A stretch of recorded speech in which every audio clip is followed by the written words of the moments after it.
Hi hello friends, இன்றைக்கி நாம் ஒரு தர்காவுக்கு தான் வந்திருக்கோம். இந்த தர்காவுடைய சந்தனக்கூடு விழான்னு சொல்லுவாங்கள்ல, அதுதான் இன்றைக்கி நடக்க இருக்குது. இந்த தர்கா எங்கே இருக்குன்னா சைதாப்பேட்டை இருக்குல்ல, சின்னமலை, அங்கே தான் இருக்குது இந்த தர்கா. நான் இதுதான் ஃபஸ்ட் டைம் நான் இங்கே விசிட் பண்ணியிருக்கேன். எனக்கு தர்கானாலே எனக்கு கொஞ்சம் ரொம்ப பிடிக்கும். இந்த கடை தெருவுலாம் போகிறதெல்லாம் ரொம்ப ரொம்ப பிடிக்கும். நான் ஃபஸ்ட்டு மோஸ்ட்லி நான் போகிறது ஃபஸ்ட்டு கடை தெருவுக்கு தான். ஏன்னா அது ஒரு என்ஜாய்மெண்ட் நமக்கு. என்னென்னாலாம் எல்லாமே ஒரே இடத்துல இருக்கும், நிறைய கடை இருக்கும், அதெல்லாம் பார்க்கலாம், நல்லாயிருக்கும், ஜாலியாக இருக்கும். சின்ன வயசுலலாம் வேறு லெவலில் என்ஜாய் பண்ணியிருக்கேன். இப்போவும் எனக்கு அதெல்லாம் பார்க்குறதுக்குலாம் ரொம்ப இன்ட்ரெஸ்ட்டு. கடையெல்லாம் அப்போ தான் ஸ்டார்ட் பண்ணிட்டு இருந்தாங்க. நம்ம ஒரு 7:00 போல் போயிருந்தோம். அப்போ தான் ஸ்டார்டிங் ரேஞ்ச்லேயே இருந்தாங்க. உள்ளே ஒரு வழியாக நம்ம ரீச் பண்ணிட்டோம். நான் பார்க்கும்போது ஃபஸ்ட் டைம் பார்க்குறதுனால இந்த தர்கா கொஞ்சம் நல்லா இருந்தது. சைலண்ட் மூமெண்ட்டில் சூப்பராக இருந்தது. எப்போவுமே கஜ கஜ கஜன்னு இருக்கும். நல்லா இருந்துச்சு சைலண்ட்டாக.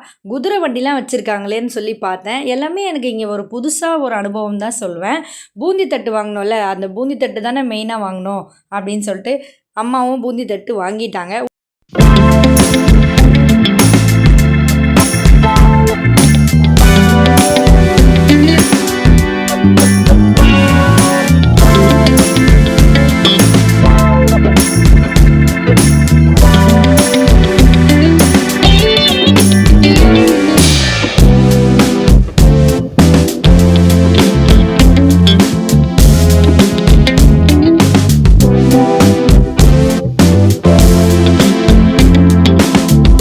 ஒரு வழியாக ஃபாத்தியாலாம் பண்ணி பூந்தி நம்ம கையில் வந்துச்சு. நமக்கு ரொம்ப முக்கியமான ஒரு விஷயம் சாப்பிட்றது தானே. பூந்தி சாப்பிட்றது ரொம்ப ரொம்ப பிடிக்கும் எனக்கு.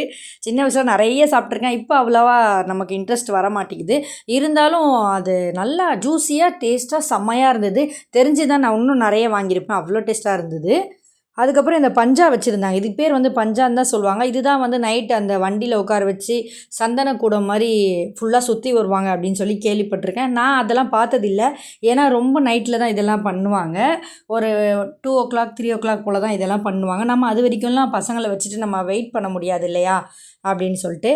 அங்கே நான் எந்த தர்காவுக்கு போனாலும் இவங்க அந்த பாடுற அந்த பாட்டு பாட்டுன்னு சொல்லக்கூடாது, ஆனால் அது நல்லா இருக்கும் கேட்கும்போது. நான் கிட்டத்தட்ட ஒரு 1/2 hour நின்று கேட்டேங்க. எனக்கு அவ்வளோ சூப்பராக, எனக்கு ரொம்ப பிடிக்கும். அவங்க பாடுற அந்த ஒரு ஒரு அர்த்தமும் அவ்வளோ அழகாக இருக்கும். வெளியிலேருந்து பார்க்கும்போது குட்டி தாஜ்மஹால் மாதிரியே இது இருந்தது. அழகாக இருந்தது. டெக்கரேஷன்லாம் வேறு லெவலுங்க, தரமாக பண்ணிட்டாங்க. அந்த நின்று ஃபோட்டோலாம் எடுக்கும் போதெல்லாம் செம்மையாக இருந்தது. பின்னாடி பேக்ரவுண்ட்லாம் வேறு லெவல் டெக்கரேஷன் தான் சொல்லணும்.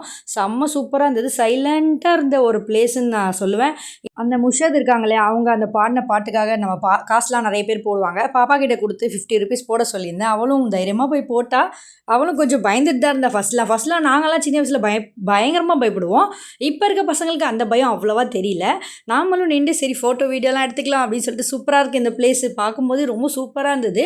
பின்னாடி அந்த குட்டி தாஜ்மஹால் எனக்கு ரொம்ப ரொம்ப ரொம்ப பிடிச்சிருந்தது. விட்டால் நான் அதுக்குள்ளே உட்காந்து எடுத்திருப்பேன், அப்படி இருந்தது. செம்ம சூப்பராக இருந்தது பார்க்கும்போது.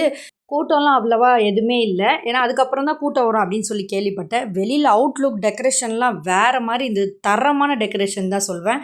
அதுக்கு பக்கத்தில் சின்னதாக இன்னொன்று வச்சுருந்தாங்க பஞ்சா மாதிரி. அதுக்கப்புறம் நம்ம முடிச்சுட்டு கிளம்பலாம் சொல்லிட்டு போகும்போது இந்த தம்கரோட்டு, இந்த குலாப் ஜாம்லாம் பார்த்தோம். தர்காவுக்கு மோஸ்ட்லி நம்ம வரதே இந்த குலாப் ஜாம், பூந்தி, தம்கரோட்லாம் சாப்பிட்றதுக்கு தாங்க. இதுதான் நம்மளுக்கு மெயின். நாம் இந்த குதிரையை பார்த்து சரி ஒரு ஃபோட்டோ எடுத்துக்கலான்னு பார்த்தா அது குதிரை நம்மளை பார்த்து கணச்சிட்டே இருந்ததுங்க. அது என்ன கொலவெறியில் இருக்குன்னு தெரியல. நான் என்னை விட்டு மாட்டி விட்டுறீங்க அப்படின்னு சொல்லிட்டு எங்கள் அப்பா தான் போய் நில்லு, நல்லாயிருக்கும் போய் இல்லை, ஒன்றும் ஆகாது, இருக்கிற கொலவெறியை என் மேலே கொட்டிக்காதப்பா அப்படின்னு சொல்லிட்டு. இருந்தாலும் நம்ம கொஞ்சம் சின்னதாக ஒரு ஃபோட்டோ மட்டும் எடுத்துக்கிட்டோம். குதிரை பக்கத்தில் பயமாகவே இருந்துச்சுங்க. செம்ம பயமாக இருந்தது. ஏன்னா அது என்ன கோவத்தில் இருக்குமோ தெரியாதுல்ல. புர்கா விற்றுட்டு இருந்தாங்க. அதுக்கப்புறம் புர்கா வாங்கலாம் அப்படின்னு தான் நினச்சேன் நான். ஆனால் அவன் ரொம்ப ரேட் சொன்னாங்க. ரொம்ப எல்லாமே 900 மேலே தான் அப்படின்னு சொன்னான். நமக்கு புர்கா ரேட் தெரியாதா, நாம் சொல்கிற ரேட்டுக்கு தான் நீ கொடுக்கணும் அப்படின்னு சொல்லிட்டு அவங்ககிட்ட கொஞ்சம் நேரம் சண்டை போட்டு கடைசியில் வரைக்கும் அவன் காம்ப்ரமைஸ்லேயே வரல. நம்மளும் காம்ப்ரமைஸ்க்கு போகலை. நான் சொன்ன ரேட்டில் தான் அவன் கொடுக்கணும் அப்படின்னு சொல்லிட்டு சரி வேணாம் அப்படின்னு சொல்லிட்டு வேலைக்கு அப்படியே கிளம்பிட்டேன். அதுக்கப்புறம் பசங்க பென்னு வேணும்னு ரொம்ப ஆசைப்பட்டாங்க. சரி இந்த வாட்டி பட்ஜெட் நமக்கு கம்மியாக போட்டாங்க அப்படின்னு சொல்லி 50 rupees என் டேடியே வாங்கி கொடுத்துட்டாரு. டாய் ஷாப் பார்த்ததும் வாங்கி கொடுக்கலாம் அப்படின்னு சொல்லி நினச்சேன். இல்லை எனக்கு ஹேண்ட்பேக் தான் வேணும் அப்படின்னு சொன்னான். சரி அவள் ஃபஸ்ட் டைம் வாங்குற ஹேண்ட்பேக் இது. சரி ஓகேன்னு அவளுக்கும் ஹேண்ட்பேக் வாங்கி கொடுத்துட்டு அங்கேருந்து கிளம்பிட்டேன். வீடியோ பிடிச்சிருந்தா லைக் பண்ணுங்கள். நெக்ஸ்ட் பேக்கில் பார்க்கலாம். தேங்க்ஸ் ஃபார் வாட்சிங். Tata bye bye.